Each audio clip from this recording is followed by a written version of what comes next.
In 1979, gang murder spread across L.A. County, reaching record highs. Frustrated officials were expecting 250 homicides this year alone. A professor at Yale University warned a congressional committee about the potential for a cocaine smoking epidemic in the United States. Now peep that. The amount of cocaine reaching the United States was at an all-time high. During those days, cocaine was still considered a vice for the upper classes. To carry around vials of cocaine or to lay out lines on the table was a sign of having money. There was a PCP crisis going on, especially in the Compton courthouse and throughout Los Angeles. One of the most famous Crips and one of the leaders of the West Side Crips was taken off the streets, and the founder of all Crips was murdered. In what they referred to as South Central L.A., Hispanics were showing up on formerly all-black turf. I don't believe it's a thing called South Central. But yet every black dude in L.A. said they from South Central. That was just something the white men said because they couldn't get on the police scanner and say, this is where all the niggas live at. Whatever name you wish to call the land, the fact is, Chicanos from East L.A. and immigrants from Mexico were moving in. Hispanic gang members didn't hesitate to join black gangs as the Crips and Bloods were on the rise. Some of the gang names police were familiar with was the Rolling 60s, Atria Gangsters, and Atria Hoover Crips. This article went on to say, the Crips were said to be notorious during the early and mid-70s. In Venice, Chicano and black gangs stood together. The news, law enforcement, and residents of Los Angeles County was in for a surprise. As new gang turf wars would break out amongst Crips, the homicide rate would exceed expectations. Sounds of police helicopters flying above our heads, police sirens, paramedics and ambulances, and gunshots became the norm. On January 4th, Andre Ani Jones will be murdered in South Los Angeles. When Ani got killed, that kind of like set the... Now, I'm not saying somebody didn't get killed before him, but I'm saying that was what set the wheel spinning. That set the wheel where everybody started like, you know, oh man, this is crazy. Because Ani was a reputable. That was Moo little brother.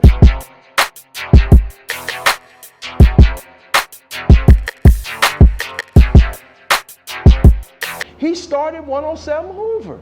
107 Hoover at that time was a power pack, man. They packed a lot of weight. Wherever 107 went, they left a trail.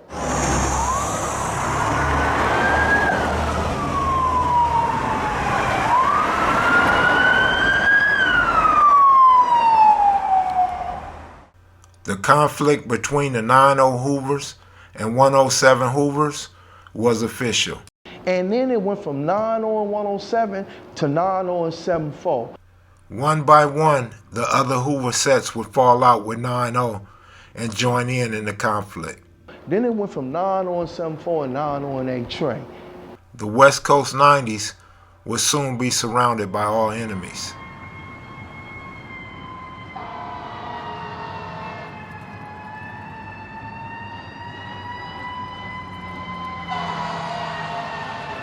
You still had the 9 Deuces and the 9 folks trying to be neutral, trying to advocate for us. But then we started kind of like rumbling with them a little bit.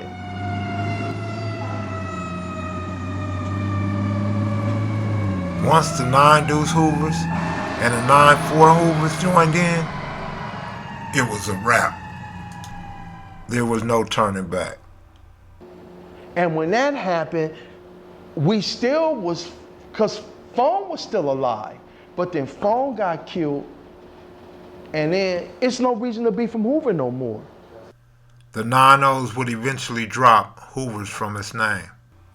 OG Phone was murdered December 3rd, 1981.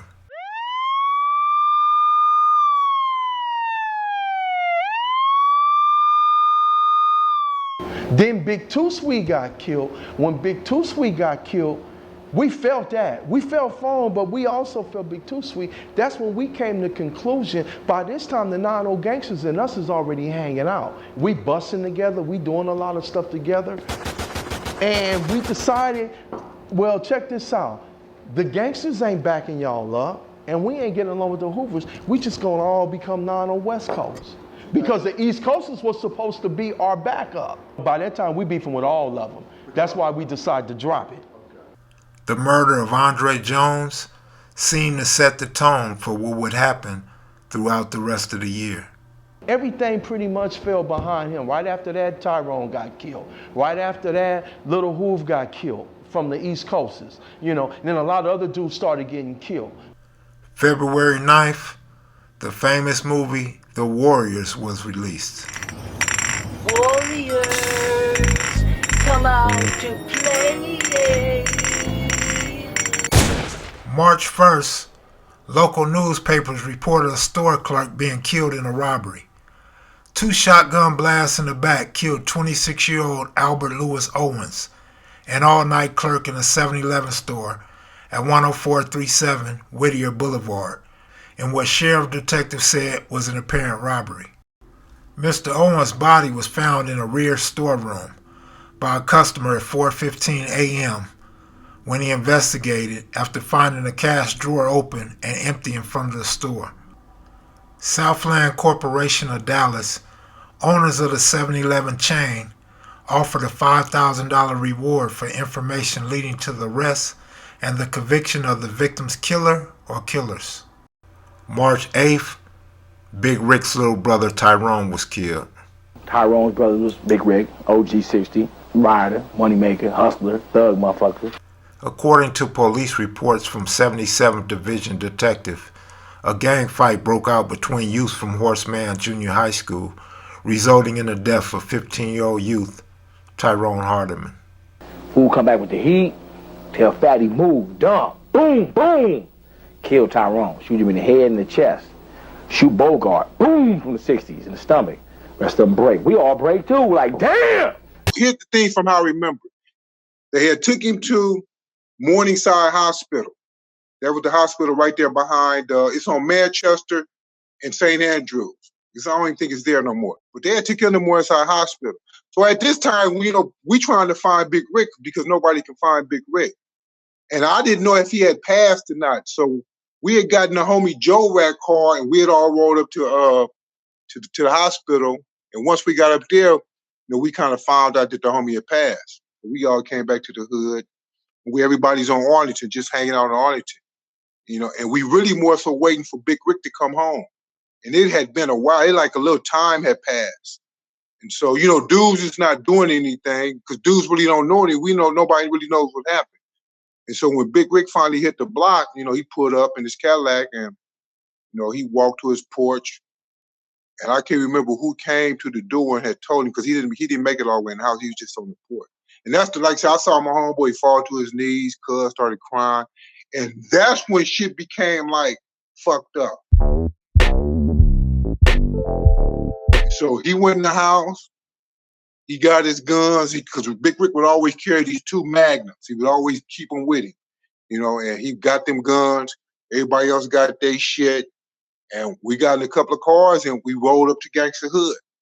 We was going up there more so to find out, what was going on. And like I said, it was the relationship that we had with them that, in other words, this is why you don't like, it wasn't like we was going up there to do no killing. We going up there because we trying to figure out what happened. Because don't nobody really believe this shit like, damn, they killed the homie. And this is when we found that it was this nigga. Because like I say, they didn't even know. We got up there, they didn't know that. They had no idea that had even happened. A group of homies met up with a group of Atria gangsters at St. Andrews Park. After we went up there and hollered at their homies, and they had no idea as what had transpired. They told they was gonna look into it. So we come back to the hood. So we all on Arlington. Niggas is all gathered up on Arlington. A lot of people over there in front of Big Rick's mama house. And some of us was hanging out right there at the little Catholic church. We sitting on the porch, so we drinking the shit. So I remember this very clearly. It was me, Herman Moncrief, I want to say Ronnie Pace, right? All of us, we just sitting there drinking. We sitting there drinking and we talking about how fucked up this is. Homie, what we gonna do? What we gonna do? But we confused. We really don't know what to do. So we end up going on Arlington with everybody else, kicking it. And later that day, this is when the homies from Atria pull up on the block in front of Big Rick Mama house. So the homie from Atria opens his door. At the time, the car got these, at this time when niggas was rolling the car with these swivel seats. So the niggas spin the seat and, his wife's like, damn, cuz, what's happening? And one of the homies, pull his shit out, push it to the homie's stomach like, nigga, this is what's happening. And popping, right? So, they homies fled off and that was damn near like the inception of shit going bad. Because you have to imagine at this time, niggas is in their feelings. Niggas is emotion. We just lost a homie. So we don't know how to deal with death because we ain't never lost a homie. You know what I'm saying? We done been into it with niggas. We done been into it with the families. We done been into it with the VNGs. We ain't lost no homie. So this shit is foreign to us. We don't know how to deal with this type of shit. So I think later on, another situation ensued like on 82nd and Western. This involved, a few good name niggas from the 60s, a couple of good niggas names from Atria Gangs. They had a little squabble, and that ensued. But, after that, man, it was just a thing about in limbo. Niggas just really didn't know what was going on. And no major shots had been fired. Niggas really ain't tripping as far as the gunplay like that. It really, really just wasn't going on. And then, hey, shit happened.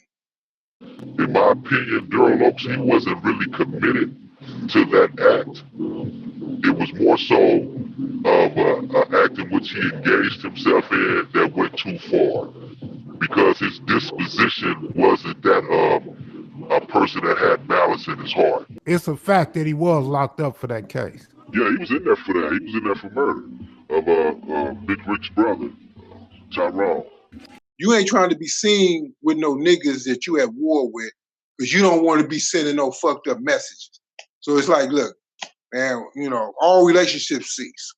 On March 13th, newspapers reported that 3 people had died of shotgun wounds suffered during an apparent burglary of their family business, the Brookhaven Motel at 10411 South Vermont Avenue.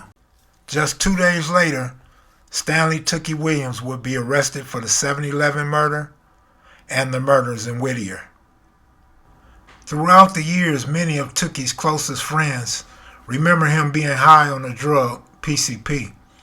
In Blu-ray's Black Redemption, Tookie says, "Throughout the 2 years of being disoriented, I completely forgot that Raymond Watson had been murdered in August, 5 months after his incarceration."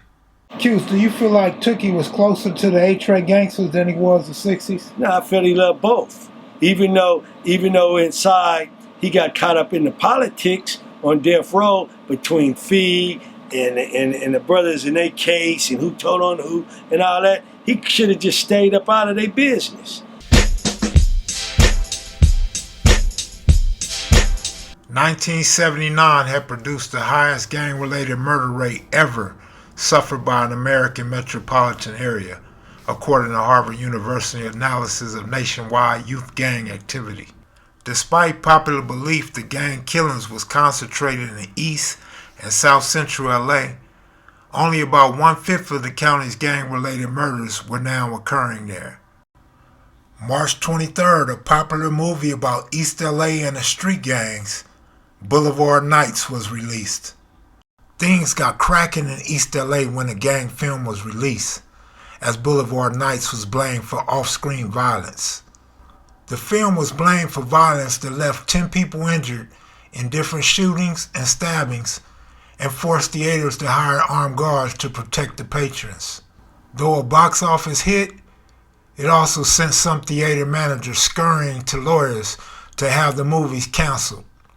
A 1-mile stretch of Whittier Boulevard in East Los Angeles will be closed during weekend nights in an effort to curb gang violence that resulted in 3 killings this year. On any given weekend night, Sheriff Deputy Wes McBride said 300 to 400 gangs could be found cruising the boulevard, which is the scene of Boulevard Knights, a controversial movie about East LA gangs.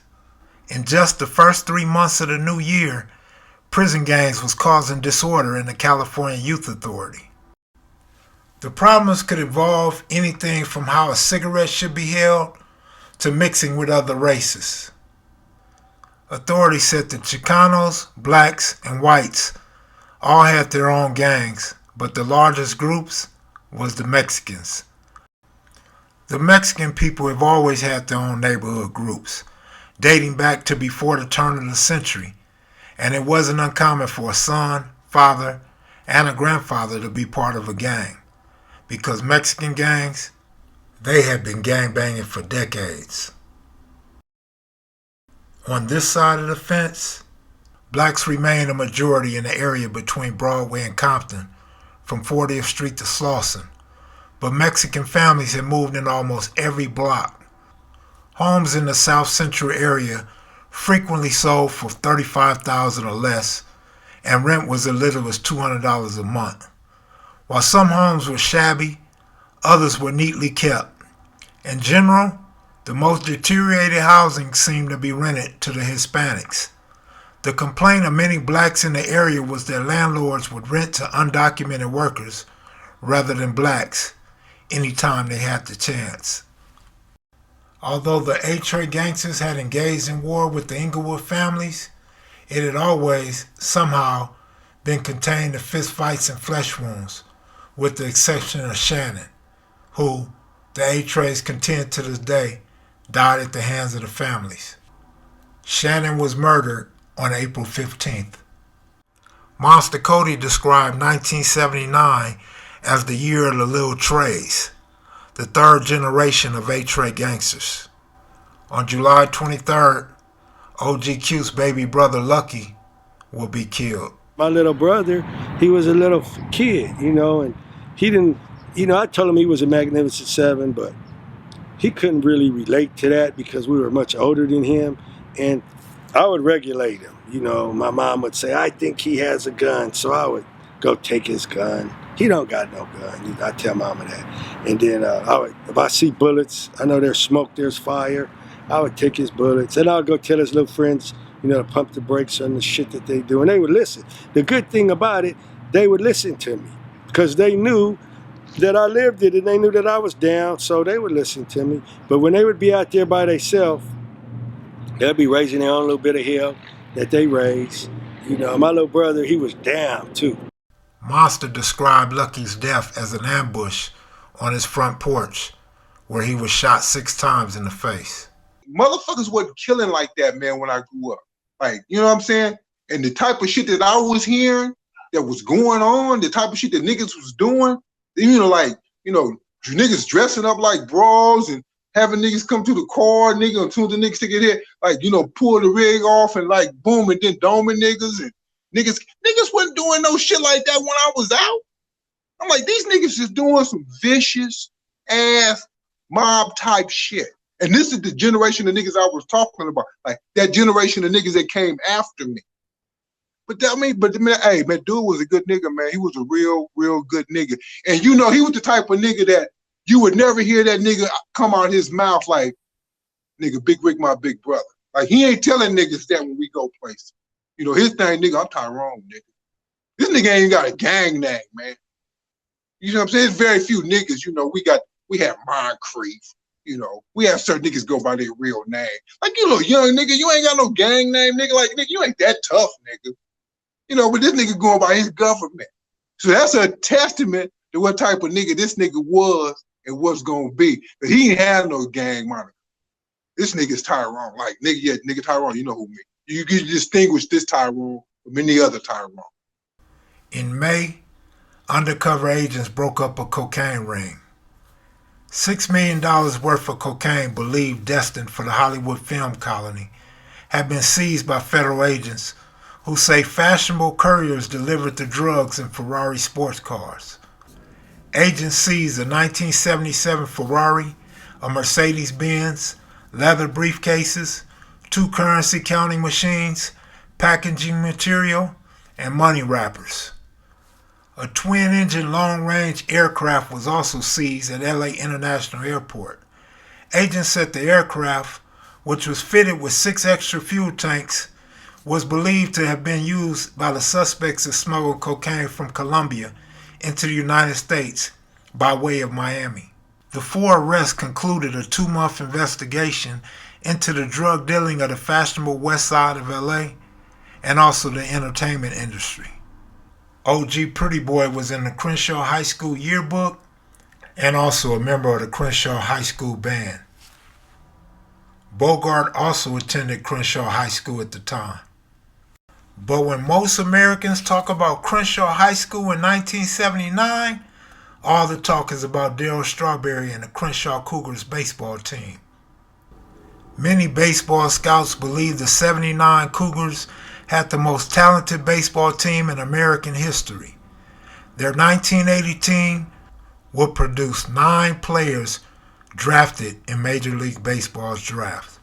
Strawberry played for 4 Major League Baseball teams and won 2 World Series championships, one with the New York Mets and another with the New York Yankees. He also played for the LA Dodgers and the San Francisco Giants. Also this year, 1580 K-Day will play the Sugar Hill Gang's Rapper Delight on its 1979 release. With all this hip hop, the hibbity to the hip hop, the murders didn't stop. It continued to rock Los Angeles. What you hear is not a test, I'm rapping to the beat. To the bang bang boogie, say up jump the boogie, to the rhythm of the boogie, it was still on in the street. On August 9th, 1979, 25-year-old founder of the Crips, Raymond Watson, was murdered on the corner of East 64th Street and San Pedro Street in South Central Los Angeles. The Crips in South Los Angeles was decaying from within.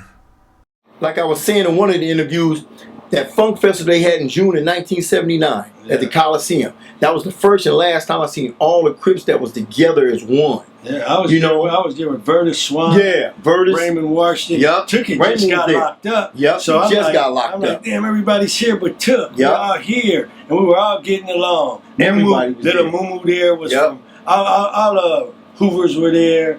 Everybody was there, man. And you know what? The Pyrus were even there. Yeah, they was there too. A.C. Butler was there. Lug.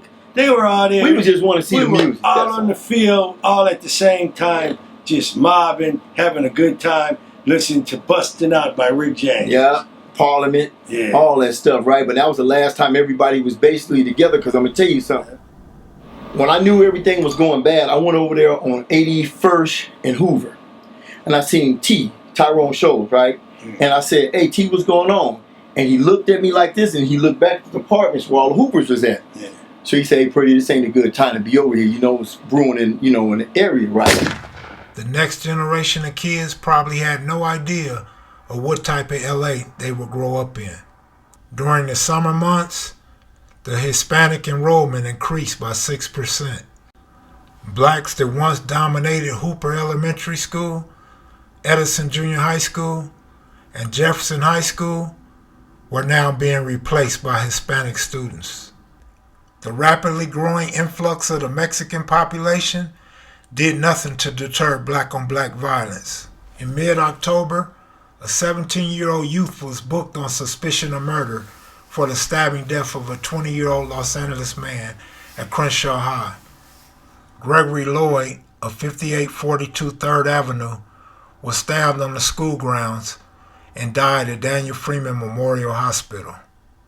The suspect was placed in custody of juvenile authorities at Los Padrinos Detention Center. Just before Halloween, Frederick Jenkins, age 18, was killed in a spray of gunfire at Los Angeles Unified School District's Washington High School, which is located in unincorporated territory near Southwest College, between Inglewood and Watts.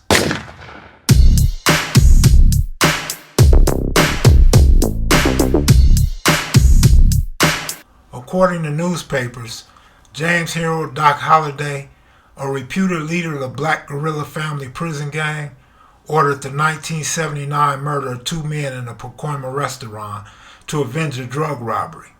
Holiday, 41, was charged with the August 12, 1979 killings of Aubrey Harris and Llewellyn Thomas in the rear of Lucky's restaurant at 13133 Van Nuys Boulevard. The men were allegedly shot to death on Holiday's orders by L. Raider Ray Ray Browning Jr., a Holiday associate. Browning was being held without bail in L.A. County Jail for investigation of violating probation pending a court hearing. His older brother, L. Raider Browning Jr., was currently serving a prison sentence for arson and was awaiting trial in the 1979 double murder. Prosecutors charged that L. Raider Browning committed the murders at the behest of Doc Holliday. L. Raider Browning Jr. had one of the biggest unpaid drug fines in America at the time. November 6, Ricky Bryan was fatally wounded while riding his bicycle near Normandy Avenue and 81st Street. Later this year, even Mumpy Loke will find himself locked up in prison, serving a life sentence.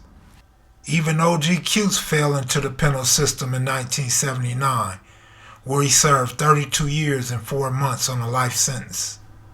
Meanwhile, a lot of guys, particularly Chicanos, turned to lowriding on the streets, as San Fernando Road became the new mecca for cruisers.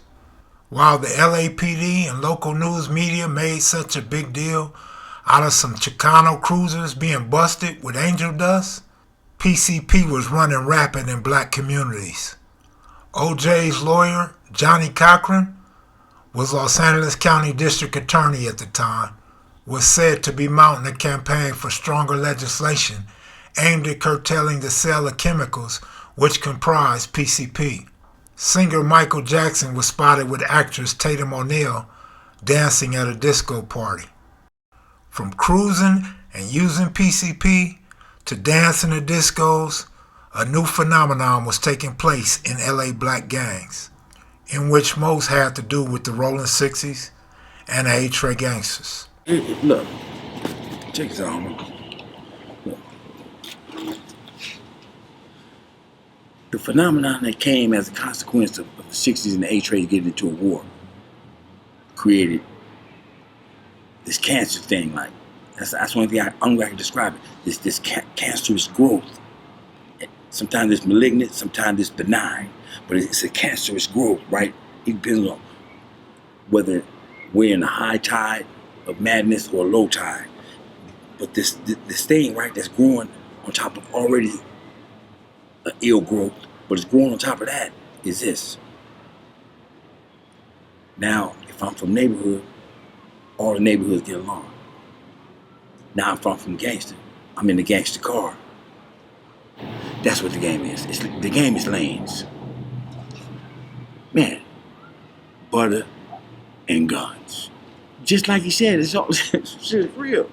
Look, homie, that shit fell out with us in the 60s, 40 years ago. That shit disrupted the whole vibration of Crip Nation. I mean, seriously, it disrupted the whole vibration. Now, I'm not saying that there weren't skirmishes before that. A couple of my homies ain't killed a couple other Crips, little shit. But that shit was always deadened because it was always subject to the greater, the whole. And the whole was, damn, look at us. I can go anywhere I want to go. I can fight, I can fuck, I can eat, I can shoot. I'm living what that shit used to look like on TV now. I'm living it. I'm John Wayne. I'm stepping up and shit with my gun hanging out of my pocket with testosterone all over the fucking wall. I'm fucking John Wayne now. But I'm Monster Cody. But I'm fucking with these dudes from the Rolling 60s. Because that's my cat. J-Stone. That's my cat, Lunatic Frank. Me and Lunatic Frank was in the Boy Scouts together. Big Fee, Daryl Drake, Pie Face, Daryl Price, Bobo, Tyrone, Big Rick, Keystone. Homie, I mean just bona fide Rolling 60 ass motherfuckers. Straight Crips, right? These is my cats. I'm fucking with them every Sunday at the skating rink, Rosecrans. Every Sunday at the park, Sentinel. Fucking with these dudes, man. But at the same time, I live on Tookie Street. And I'm also plugged into this. I'm like, man, it's like I'm learning how to act, and then I'm going out and acting it out. But I'm acting it out with cats in concert that's acting out for people in their hood. You feel me? Or people over here. So that's what made that war so dangerous. That's what made us at the beginning become quote unquote celebrities. Because not just didn't everybody know who we were, and we all knew who each other were, but it really was like a game. Like everybody knew we was killing and nobody said nothing. Not too far away, there was another big gang war between Culver City and Venice Threse. Whether you got caught up in the gang wars in South L.A., West L.A., East L.A., or Compton, daily violence became a way of life throughout the county of Los Angeles. I used to be able to come back to the hood and tell somebody, I used to be able to come back to the hood and say, yeah, I just did that on such and such. The homies go over there and look, and it's done. And we weren't even counting, but then one day we was at the park one day and the homies like, Monster, how many? I was like, how many more? I was like, I don't know.